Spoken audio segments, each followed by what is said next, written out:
Let's take a look at this e-commerce business that was recently listed for sale. The title describes it as a recurring revenue e-commerce brand, health, medical, and wellness line. Right in the title there, we've got some great words. We've got recurring revenue and then health, medical, and wellness, describing the niche, which is generally a pretty big niche with oftentimes high cash flow and good margins. The business is making $503,000 a year, and it is listed for sale at an asking price of $2.3 million. And if we map that out, that works out to a 4.5x multiple for this e-commerce business. Other details that are given to us here: it was established in 2020, and its revenue is $8.8 million. So pretty sizable revenue.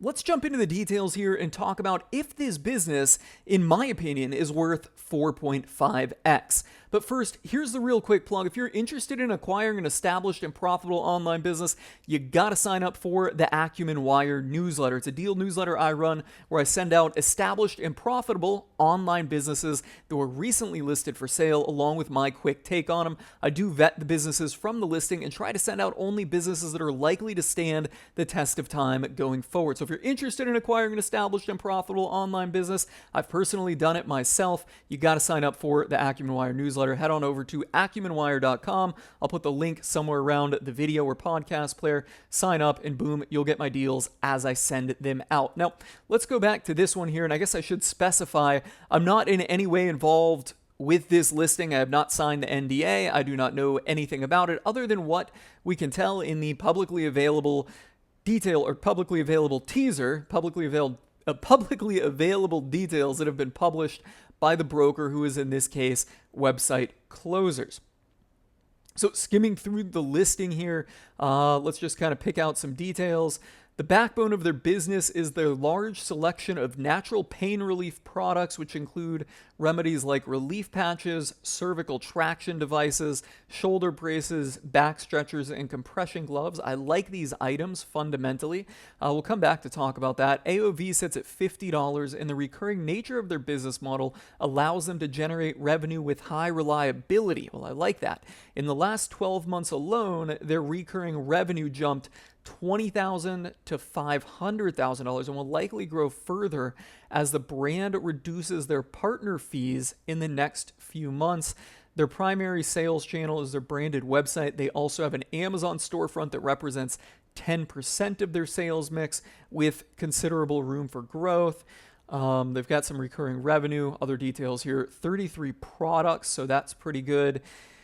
$250,000 or 250,000 email subscribers, stable return on ad spend, minimal workload.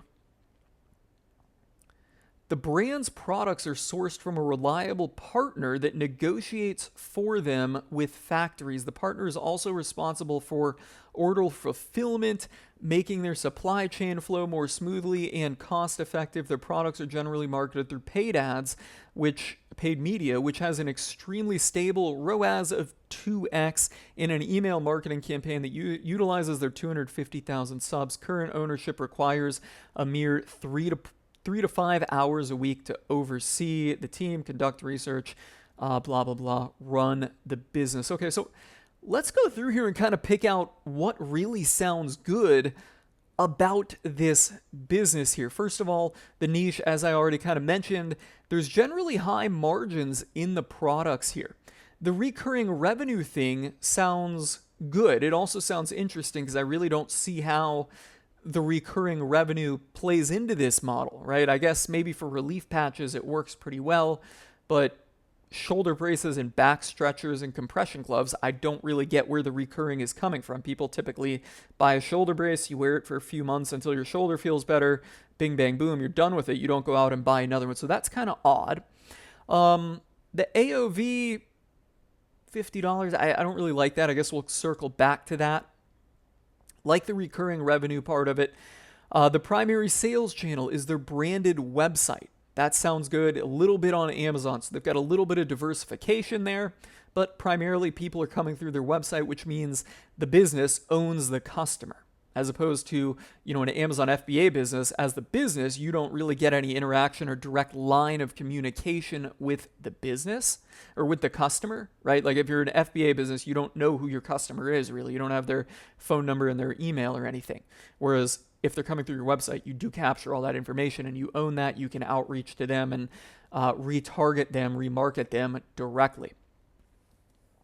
The other thing that stood out here was 33 products. I like that. For a business that's doing $8.8 million, I think that's a really good number of products to have, as opposed to having a very high number, a big catalog of products with thousands, right? With 33, you can focus on them. You probably have a small team doing the marketing and assign, a product cluster to different people on the team. Hey, you handle 6 to 10 products, etc. And then you've got them set up like that, as opposed to thousands of products where it's kind of like when you're trying to market everything, you market nothing. They've got a very concise product line, it seems like, for the revenue that the business is doing. So that's what I like about it. Now, something that jumps out here is questionable, and I think this falls more into the do not like about this business, and there's quite a few things here we're going to get to, is this partner thing. Products are sourced from a reliable partner that negotiates for them with factories. I have no clue really what that means in practice. Obviously I can comprehend it. We can comprehend it from reading it, but I've never heard of this model. I've heard of having a supply agent or a vendor agent, someone that goes out and negotiates things. But in this case, it's saying it's sourced from them. He's not sourcing them for the business. And then it jumps on to further say the partner is also responsible for order fulfillment, making the supply chain flow more smoothly and cost effective. So it sounds like this partner is a very crucial key, a very crucial cog in this business.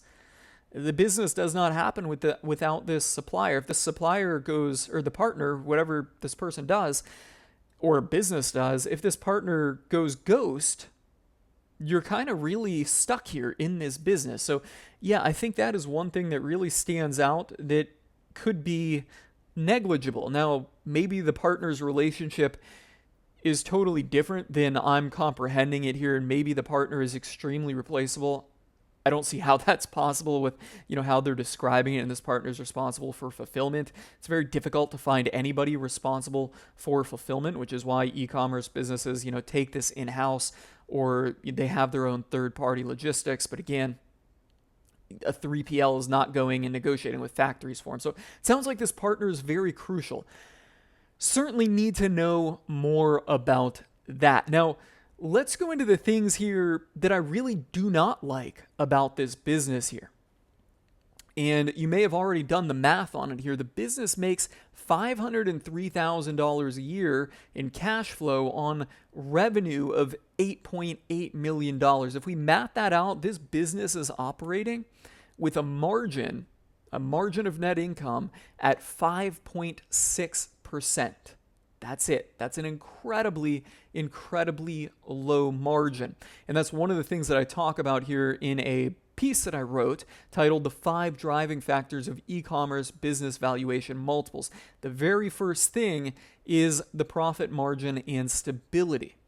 At a 5.6x profit margin, or 5.6% profit margin, the business is going to have, well, not good cash flow relative to its revenue, but its expenses are going to be very high, and it could run into periods where operating the business is relatively capital intensive, i.e. you need to buy inventory and pay expenses before the cash flow is earned, and you're doing that at a very, very low margin. It's not hard, and it's certainly not bad, and it's not unenjoyable. I do it in one of my businesses to expend money and earn a high margin on it, right? Like if you're going to spend $1 million on ads, but not get paid for 30 to 60 days, which is how one of my businesses in the lead gen space operates, it's not bad if you're making 2x your money on it here, 50% margin, but at a 5.6% margin, things get tight and feel tight very, very, very, very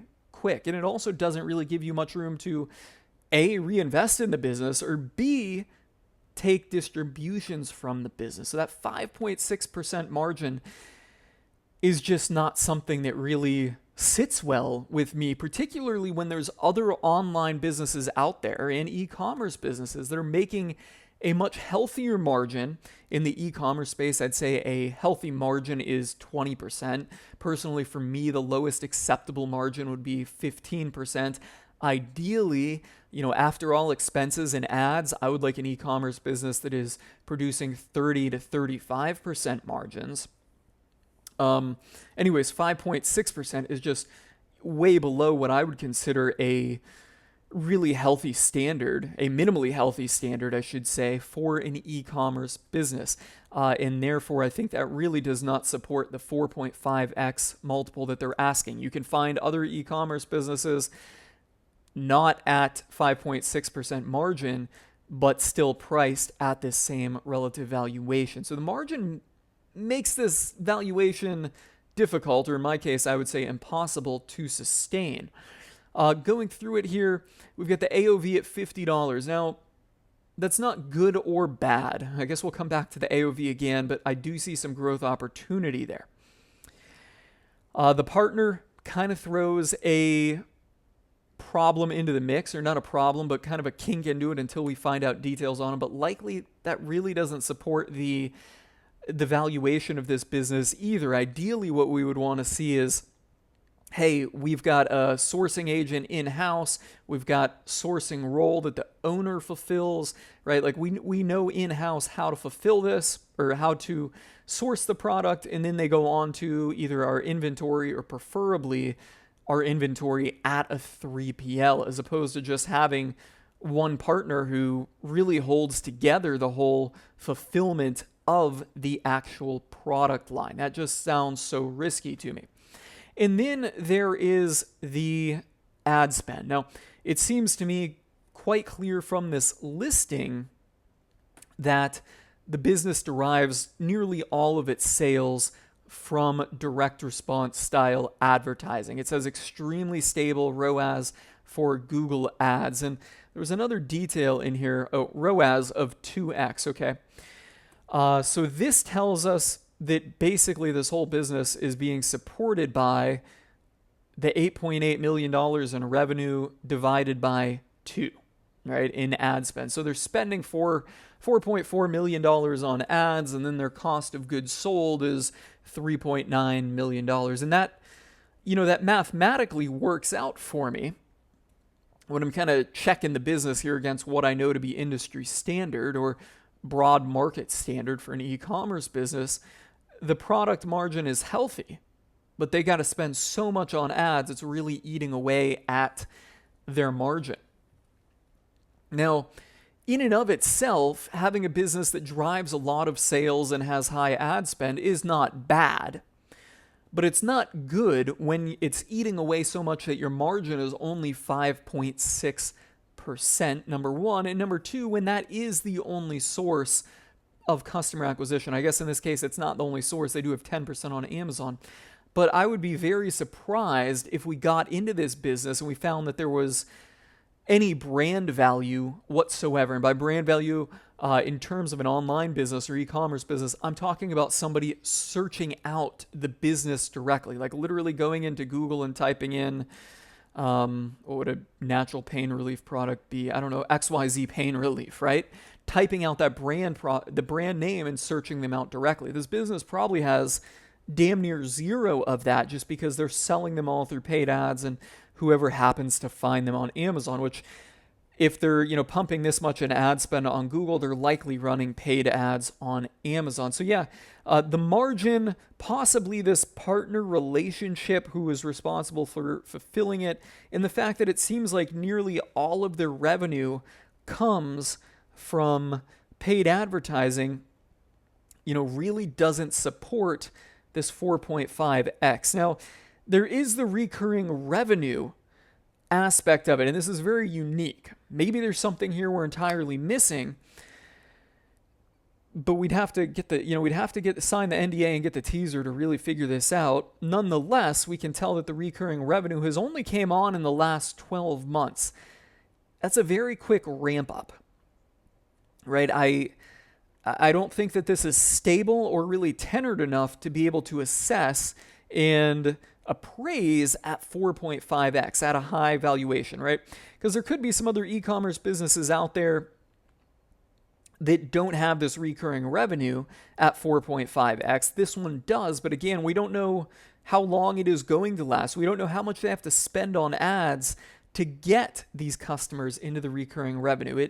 It just doesn't seem like it really has enough tenor, the recurring revenue model that they've built, to really support that 4.5x. So yeah, I have a really hard time, and I personally don't think I would pay 4.5x for this business. I think there's other e-commerce businesses out there that have more brand value and better margins and probably a better fulfillment method or better supply chain than relying heavily on this partner at a 4.5x valuation than this business. But before we wind it down, let's talk about the growth levers that this business has. And there's two immediate ones that I see, particularly for an internet marketing person with e-commerce experience. Number one, AOV, increasing this AOV. Can there be upsells, cross-sells, left sells, right sells, etc., implemented to get this AOV from $50 to $75, $75 to $100? If you do that, and increase that with the same customers, you're going to get a better return on your ad spend. And well, a higher AOV, more revenue, and ultimately, too, most likely more margin. You're really going to increase the business because at this point, the biggest suck of your contribution margin is ad spend would not increase if you can increase that AOV. So that would be number one. Number two here would be increasing the lifetime value on the recurring revenue. We really don't have much detail to analyze other than knowing that it went from 20,000 to 500,000, but ultimately figuring out how long a customer stays a customer of this recurring revenue and increasing it. And then number three is further increasing the return on ad spend. Now, in this business here that's spending $4.5 million or $4.4 million a year roughly, we'll just call it $4.5 million to achieve their revenue at that 2x ad spend, you could weasel that down. And I don't know how they have their ads set up, but from my experience, I would look to set, a target cost per customer acquisition, or target return on ad spend, right? And right now their target ROAS is 200%. Well, you could set that target ROAS at 300%. But what's going to happen is while you increase or decrease your cost per customer acquisition 50%, you're likely to see a much more substantial drop in revenue. So let me just kind of express this in another way. If we increase the target return on ad spend, you're not to 300% from 200%. You're going to get you're looking at a 50% deduction there in ad spend, but you're going to see something disproportionate in the revenue, right? So rather than revenue going down 50%, it might go down 60%. That's often the case. And mind you, these numbers are all theoretical here. But in my experience, if you were to take that target return on ad spend from 200 to 300%, you're not just going to see a 50% drop in revenue. You might see a 60% drop in revenue. And that's going to take your revenue way down. It's going to take your revenue, in theory, from 8.8 million to 3.5 million, but you're going to get a better margin on that. Now, is that economically worth it? You could end up in a situation where, you don't make as much money, right? Your total cash flow drops to 300 or 250,000. But again, you're making a higher margin, so the business is less capital intensive. But at the same time, based on the valuation that they're presenting in this listing here, you've effectively diminished enterprise value. So it's a trade-off you really have to make. But if you're a good advertiser, yeah, you could seek to kind of creep away at the return on ad spend. That said, I think the chances of doing that are very, very poor because whoever's behind this business is running $4.5 million a year in ad spend at a 2x return on ad spend. Those are very, very, very good numbers, right? So what are the chances that you could come in fresh here and really improve on it? Kind of slim. You see what I'm saying? Because whoever got it to this level is certainly very skilled. On that note, guys, I hope you found this helpful and insightful. If you did, you know the drill. Smash that like button because it helps me out in the YouTube algorithm or podcast algorithm or whatever player I am running this material on. And if you have any questions or you feel like there's anything I missed out on, let me know in the comments. On that note, I'm calling it a wrap and signing off.